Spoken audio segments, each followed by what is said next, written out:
What's up, everybody? You're listening to Salah's Corner with the one and only Salah Muhammad. Maybe over 2 months ago, actually, I ran into a brother by the name of Isan Hines, and he runs an organization called My Brother's Keeper Cares, and it focuses on mental health, particularly in the black community, particularly among men in the black community. He started this organization after the death of his suicide of his brother. And I think it's an important conversation to be had. We're starting to see these conversations take shape in particular spaces about how black men engage in mental health, and the stigmas that exist that discourage us from participating and seeking out mental health. We talk about all those things. We talk about the importance of having that, and the importance of creating a community atmosphere surrounding what we do and how we engage, so that we can be fulfilled, not just in our personal lives, but professional. Mental health affects all of those different things, and he has been taking this initiative a lot further. So I've had a lot of people coming to me asking me where I find the time and the space to make all of these podcasts happen. Well, I have to thank the folks at Rec Philly. They provide me the space, the equipment, and the networking capacity to make this take off. And it's not just for other podcasts. Other creative individuals use this space as well. We're talking musicians, photographers, anyone that considers themselves a creative individual. So if that's you, head over to Rec Philly. Visit them on Instagram, and if you find yourself wanting a membership, tell them Salah sent you. What's going on? How you feeling today? I feel excited, but also overwhelmed at some point, Yeah. It's a weird balance. Let's talk about that, because that's really what your agenda is, and I really like to jump right into what you do with My Brother's Keeper. Mm-hmm. Not to be affiliated with the Obama initiative, but just as important, right? I believe.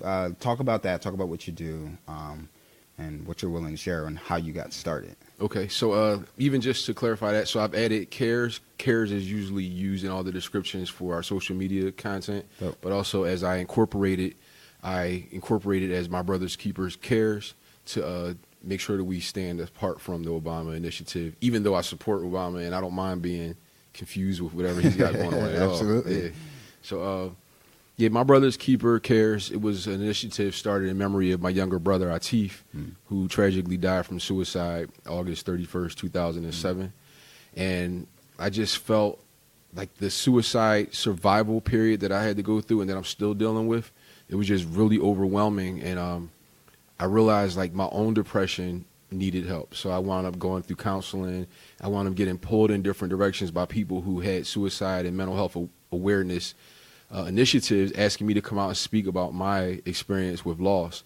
And then through that, I started realizing that in a lot of the suicide prevention conferences and mental health conferences I was going to, it wasn't representing the black community in a certain way, and it also wasn't representing the male gender in a certain way. It was mostly a lot of white women in these environments, and also the ambiance of the room, or just, I guess, the situation, you would leave feeling more disappointed and more in despair than feeling hopeful. So My Brother's Keeper was created to provide a space where people can feel safe to be able to speak vulnerably about things that they're dealing with, but also find hope at the end. So with these conferences I would go to, I always be like, I'm leaving feeling worse than I walked in.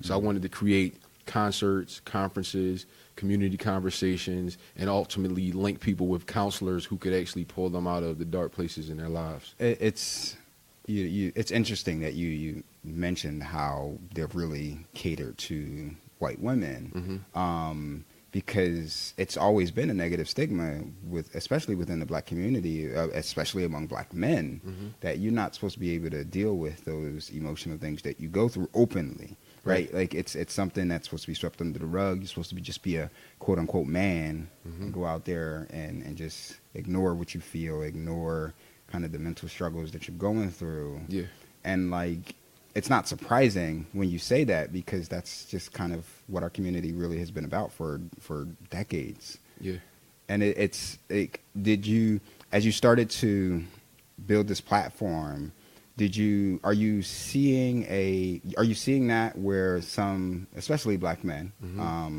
aren't always willing to be as candid as, some of those feelings are there? Or are you seeing people are willingly accepting that? Now I got something I need to deal with. Yeah, I'm seeing more people doing it now. Most of the people I am seeing doing it are people who are advocates for that. So it's people who also have their own organizations or their own initiatives as well. But what I've seen even in the events I had, like I had an event 2 nights ago, the My Brother's Keeper Community Nights. We do it at the library, and I noticed like the crowd, it's not a lot of black men there, even though I created it for that. It's kind of representing the way the church is, where it's a lot of black women coming to these events, and I'm grateful for them. But I also want to have black men coming, or just men period, to come out and speak about what's going on. I do know that in those environments, people are more open to talk about things that they're dealing with, and they're supportive. And I remember a podcast or something I read that you actually did about like toxic masculinity. Yeah, it's a blog post I wrote. Yeah, so that kind of thing is still a part of what's going on out there. And I was actually reading something a couple of days ago. This brother named Greg Corbin was sharing about how he was like bullied in a certain way, and an experience while he was young made him feel afraid to approach his father a certain way when he was afraid. But it's just, there's certain barriers, there's certain things from slavery, certain things from church being taught a certain way where you just pray about it rather than get counseling, get some type of medicine or whatever other type of support you need. And men, like even myself, like I deal with like depression heavily, but I have been forced because of my own fear of suicidal thoughts that have come my way, and then also out of responsibility to my family, I've sought help, and I'm currently seeing a counselor now. I've been seeing a counselor since October, and it's really changed my life. Now I still deal with depression, I still deal with a lot of despair, but I have a lot more tools to be able to manage through those hard times. What was that transition like for you to be able to recognize that you needed to reach out outside of your own network and outside of your own head to get the support to kind of continue? So part of it was initially when my brother first died, I started getting surrounded by people who were asking me to come out and do workshops or facilitate parts within their conferences. And in that, I realized like counseling is something that is not a bad thing. Hearing people's testimonies about it made it seem more real. And someone recommended that, actually a pastor friend of mine, he recommended that I go and see a counselor. And this counselor was a great counselor. And he was able to talk to me on my level about what it was like to be a man, what it was like to be a man who has faith in God, but also is dealing with these circumstances. So it was other people suggesting and helping me to get comfort in it. My most recent encounter with like darkness or whatever, should I say? Yeah. That on October 16th, like I had my mind made up with a plan that I was going to take my life. And in that time period, or in that day, the course of that day, I sent out like some smoke signals, and those smoke signals caused a chain effect of people just bombarding my life with like love and care and concern. And out of that, everyone was pushing me to get back into counseling, get back into therapy, and this time stick with it. So I've now been consistent in it, but I also caught a very good connection with my therapist and saw that my idea of what a therapist should be was off. So I always thought I need a black man to be my therapist, right? My therapist now is a white woman, and she's skilled in being able to help me with things. The same way you go to the hospital and you see a doctor, you don't say, I want a black man to operate on my body. Right. Whoever's skilled to be able to do and trained in a certain way. Now, she can't relate to everything that I experience as a black man, but she has incredible communication skills. She's a great listener. She's able to understand where I'm at, where I should be, and help me to get to those places that are light when I'm in dark places. Let's talk about that for a second, because I think there is that out there that exists. And I understand where it comes from, where people feel like they need to only seek help from individuals that have gone through the same experiences as them, that look like them. But that's not always necessarily the case, because just because you look like me or you've done the same experiences, the way you internalize it could be very different than the way I internalize it. So it doesn't mean you're also equipped with the same skill set to address those things within me. Right. That is something that is really out there just within the community of people who are looking to seek help, and they think they only have to. It's almost like a discouragement from seeking help, because they feel like they only have to talk to people that look like them and experience the same things they experience. But like, no, you're saying look for the skill set. Yeah. And then also there's certain things preventing people from actually accessing people who do look like them. Speaking to an African-American counselor, I realized there's a program through a lot of employers called the EAP program. It's the Employee Assistance Program. And through EAP, they typically offer 2 or 3 counseling sessions for you to go to for free, and your job pays for it. The EAP program, a lot of black counselors are on the outside of that network. So there's almost there's not access to those people even if you want them. So if a black man does want a black counselor, he may not be able to get him. He may be able to get a black counselor, but a lot of them are not even in the EAP program. So because they're now having to charge full price for their services, and they're not covered by insurance. They're not with my counselor now. My insurance covers it. I only have to pay a $30 copay, which is significant. Counseling sessions can cost hundreds of dollars, and to go for months and months and months can be overwhelming to your pockets for something you actually need. So the counselors or the therapists, they're still a part of some type of, I don't want to call it racism, but it's some type of systemic form of racism or discrimination that's keeping black counselors and minority counselors just away from the people who actually need them. So there are black counselors and other minority group counselors who do need the counselors that are there specifically for their experience. But I do realize that in my personal experience, I'm glad that I was able to speak to somebody beyond what I thought my stereotype or the stereotypical counselor would look like for me, because she's very skilled, and I don't regret any of the counselors I have had, but I'm really grateful for the one that I currently have. I think going through that journey of finding the right counselor is just as important as just making sure you get to seek the help that you need, because while you can go through one and they don't do, it's like dating almost, right? Mm-hmm. Like you don't just date one person, and if it doesn't go well, you call off dating forever. Right. You go through the cycle of finding the right person that matches what you need and helps, brings the right set of skills to the table so that they can kind of address some of your concerns. Yeah. So when did My Brother's Keeper officially launch? What are some of the things you do in the community? Well, incorporation actually just took place about 2 weeks ago. Nice. So it was just an initiative. Thank you. It was the 501c3 status that's still in the way. I mean, in the progress in the process of being completed. Yeah. So the goal is by September to have that all done by Labor Day, and so the initiative started, I believe it was 2008, 09. My brother died in 07, but the counselors and these different people from Delaware, the Delaware Mental Health Association, or the Mental Health Association Delaware, I forget the exact order, but they started inviting me out and writing articles about me and featuring me in some of their literature. So around that time, I just came up with the name My Brother's Keeper. So that was maybe 09. I can't remember the exact So Obama date. Copied you.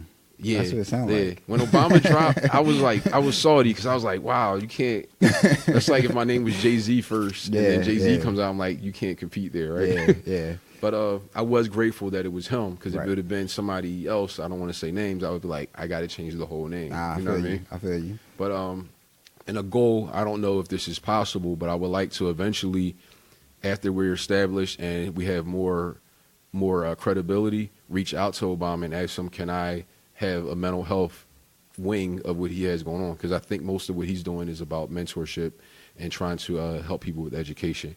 So if mental health can have its own wing, I'll just be My Brother's Keeper's Cares under My Brother's Keeper. So I think it was 08, 09 that the initiative started.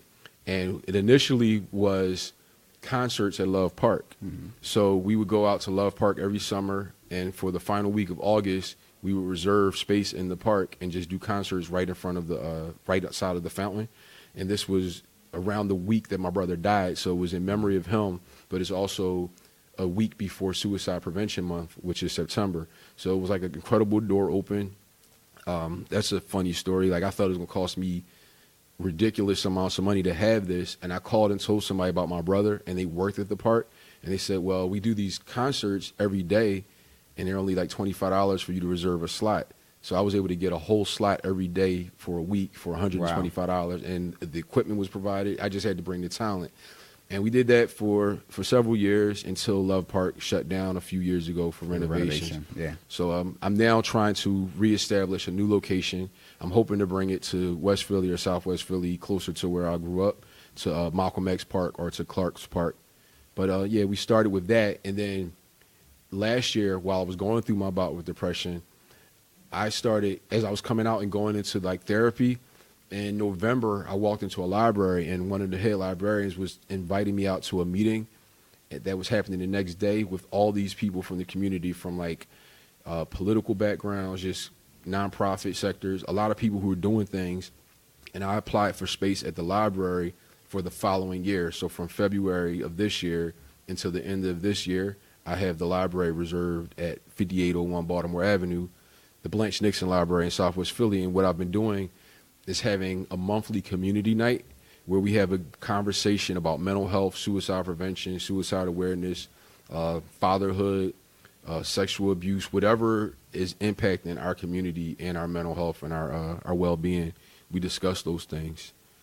That's pretty amazing, because you talk about a lot of resources that, one, I never even knew that was out there. Yeah. And you're giving me ideas that I think could be useful, not just to me, but anyone else who's listening, because, you know, some of the people that really tune into this podcast really are other creative individuals, but are other like-minded people who all also have initiatives that they want to start, and ways they want to not just give back to community, but also find ways to just be impactful in their own lives. So I think sometimes just sitting down and sharing those resources and kind of rehashing and going back and talking about them, you'd be surprised how many people really just like, wow, that's I didn't know that was there. You're giving me so many different ideas, and not alone, just want to be able to come and attend the events at the library. Do you have another event coming up soon? Yeah, we have one on July the 10th. It's Wednesday night, July 10th, from 6 to 7:30 p.m. at that same library, the Blanche Nixon Library. And that particular month is going to be about creative arts, creative and performing arts. And we're going to talk about how art plays a part in mental health as an outlet, so that people can create things in order to change their mood, or also to encourage other people.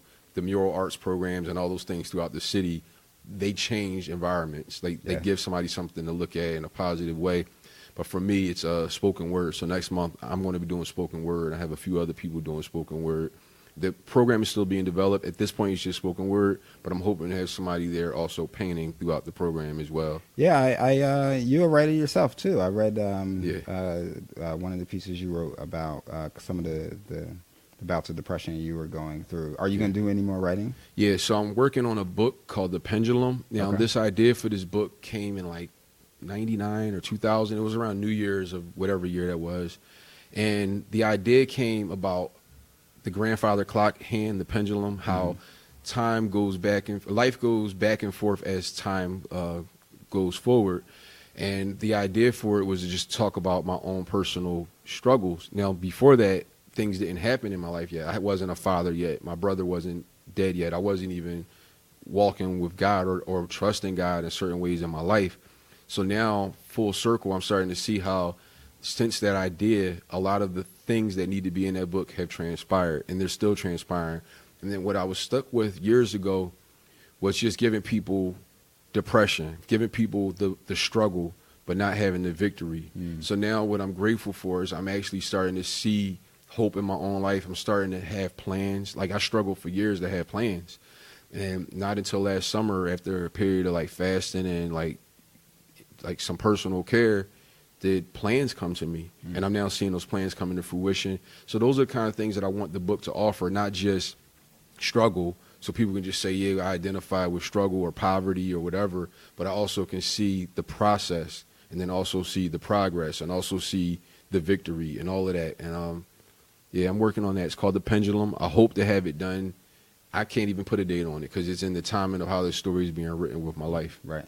Yeah. That's really dope, and I hope a lot of other people, you know, take that and understand the process of, you know, not starting a project today and hoping it's going to be successful tomorrow. You know, you talking about something you had an idea and the vision you had dating back to 99, 2000. 20 years ago. Yeah, you know, so that's good. And it's important too, because that also contributes to that idea of being in the right mental space and mental health, because we put so much on ourselves that we got to be successful tomorrow, you know, on different projects. I know me personally, it's something that I constantly am like beating myself up for not being as successful as I want to be tomorrow on different projects, but it's sometimes taking a step back and it's like, there's a long road ahead. Thinking that I just started, you know, a few months ago with this particular thing. It takes a while for it to grow and to develop and to be nurtured in the right way. So I think that's always something that's really important for people to kind of take a step back and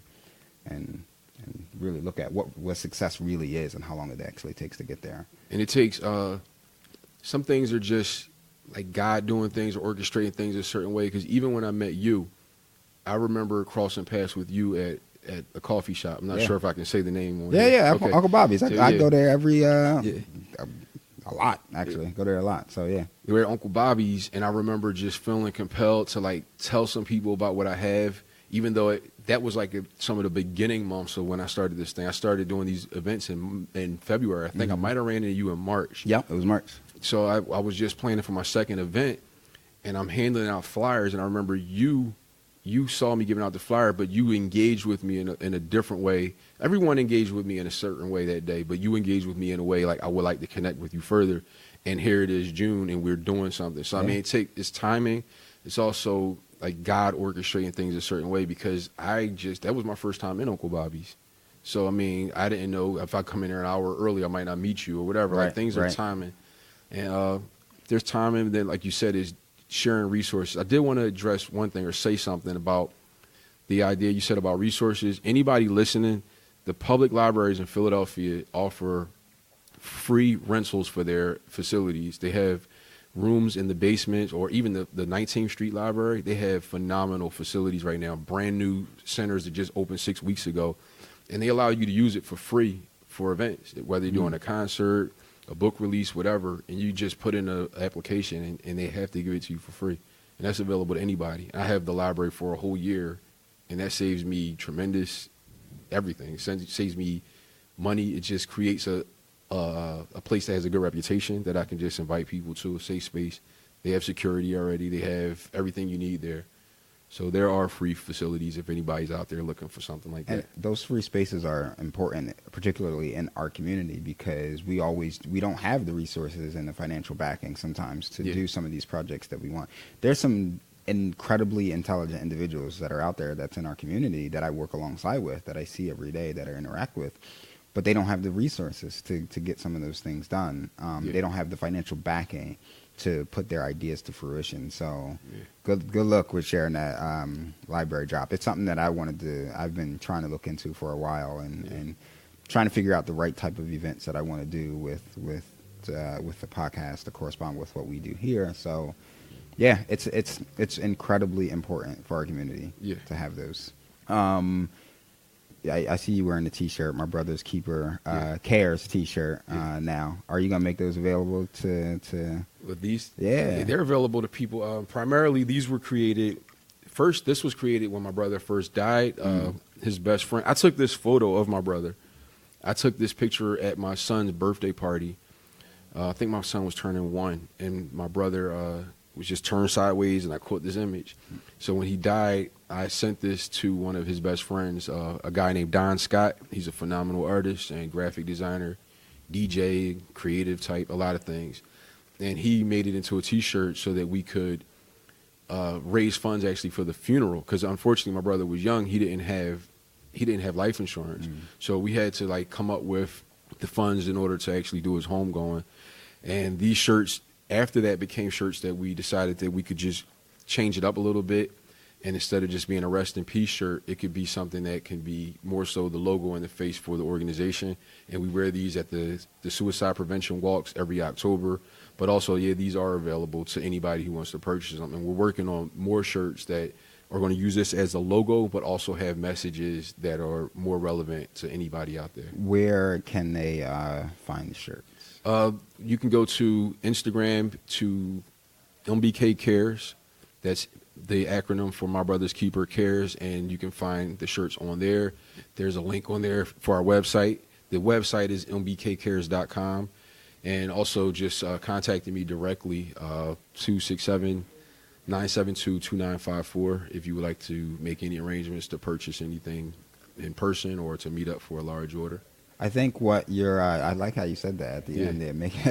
Put in that large order. Put in that large order, y'all. Support our community. Support our people that's doing stuff big. And I do have to just give you a real, not just a congratulations, but like a thank you for name dropping as much as you did to and like sharing some of those resources, because it's so important, because it's the people that I know, a lot of people out there that really are looking for different ways to, one, get out from the jobs that they have that wears on them mentally, that needs to spread their wings and do something that's much more impactful to them. Yeah. So dropping some of those resources, throwing the names out there for the guy who who did the design for your shirt, like that's so important to our community to be able to share and spread those resources as much as possible, but to normalize it so that we aren't just like, only I can be successful. It's like, nah, everybody in our community can be just as successful.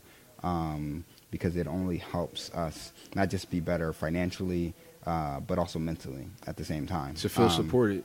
Yeah, it's so important. It's so important in our community. It's something that's been ignored, especially in Philadelphia community for so long, that we gotta make sure that we feel supported among each other. So thank you for doing that for a number of times. Thank you for encouraging that. Yeah.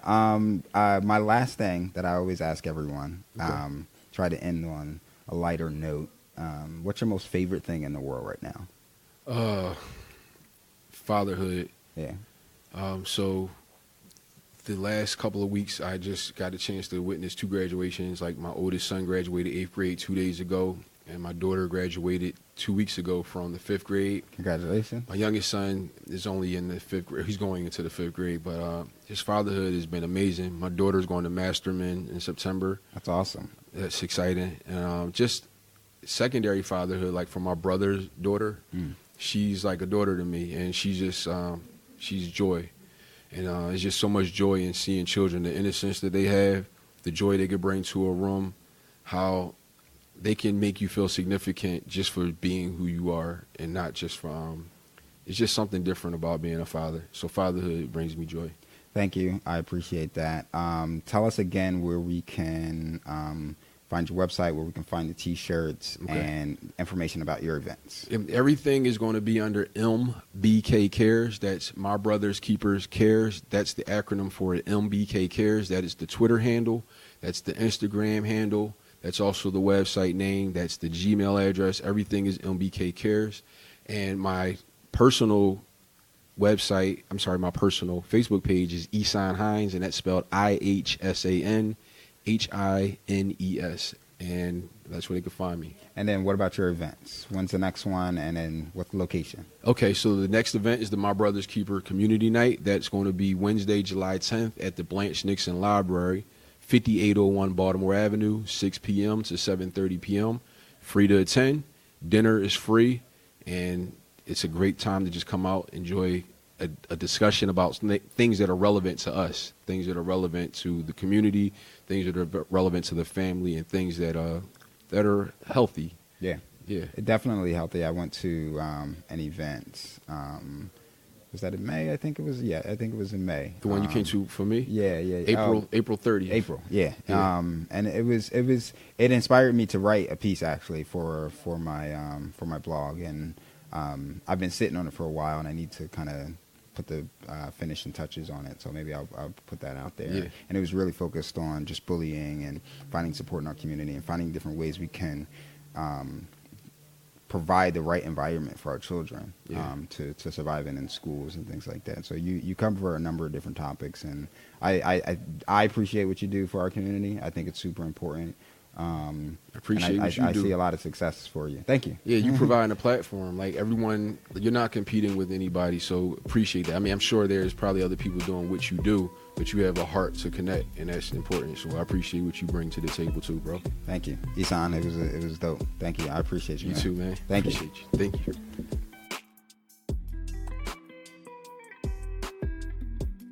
Okay, I want to give a big thank you to Isan again for sitting with me on the podcast today. Make sure you guys check him out. Again, he does his events every one Wednesday a month. I'll post a link to his website within the notes of this podcast, and I'll share his upcoming event with you as well.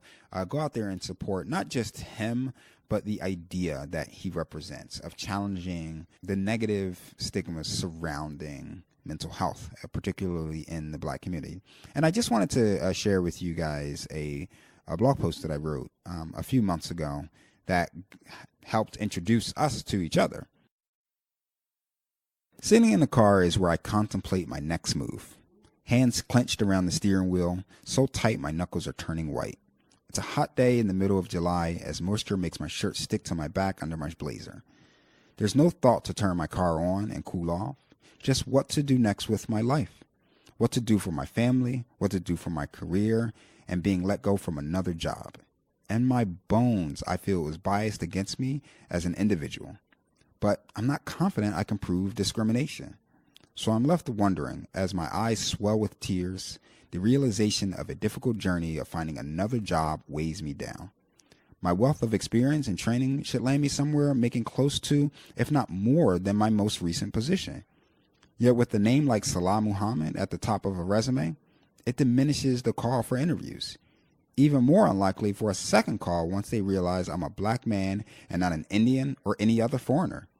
In a study by the Brookings Institute, white men with a criminal record are more likely to find a job than Black men without one. However, that's a story for another day. On this day, I'm just struggling with the emotions of appearing as a failure of a man. With no money, no job, how can I face my family? What do I do with the feelings of being fired for being an outspoken Black man? There's no time to decide what to do with these feelings. As my hand releases my grip on the steering wheel, I cast my tears away. For in this world, there's no need or acceptance of a quote-unquote weak man. That was 4 years ago. Today, I sit in a coffee shop hoping to attend a community event on improving the mindset of men. Nervous butterflies flutter in my stomach and my heartbeat quickens. Hopefully, ordering a hot tea will help calm my nerves and allow me to express myself. Maybe these men will be accepting.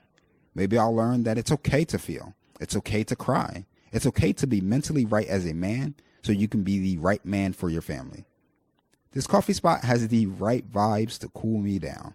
With the soulful sound of D'Angelo playing in the background and the smell of just beautiful blackness in the air, my spirits lift. The hibiscus tea I ordered serves the final ease as I need to settle into a healthy discussion. Yet something's wrong. There's no one here for the event. No one here ready to discuss the mental state of Black men. No one to connect with and heal. While this isn't surprising, it still serves with a hint of bitterness and melancholy. From day one, they condition us to believe showing affection or having any feelings is a sign of weakness. In the ongoing struggle to be a quote-unquote strong man, we isolate ourselves. Not just from connecting with family or loved ones, we also isolate ourselves from our own feelings and innermost desires as humans. The conditioning begins early. We tell our sons not to cry and to quote-unquote man up. As we become teenagers, it pulls us out from our childhood tendencies. It is so ingrained in our way of life. It's a line from one of the most popular movies among men. Even The Godfather claims fun and games are only for women and children. As we mature into young men, the burdens society dictates for men are at our feet. You are the provider and protector, and if not for you, your family won't survive. Kind of a bleak message dealt to a group of people who haven't learned how to deal with their emotions. Yet it's the hand that must be played, and the ramifications are damaging to people he's trying to protect. Loved ones end up suffering the most, emotionally unavailable, overly aggressive, approaching everything as a conquest. From women to power and money, they deem all to be essential notches on the championship belt of the masculine man.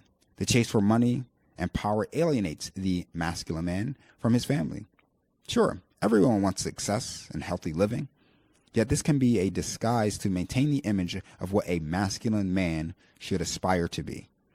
As a result, being a masculine man means showing no emotion, no pain, working until you break, and a line of women in your wake.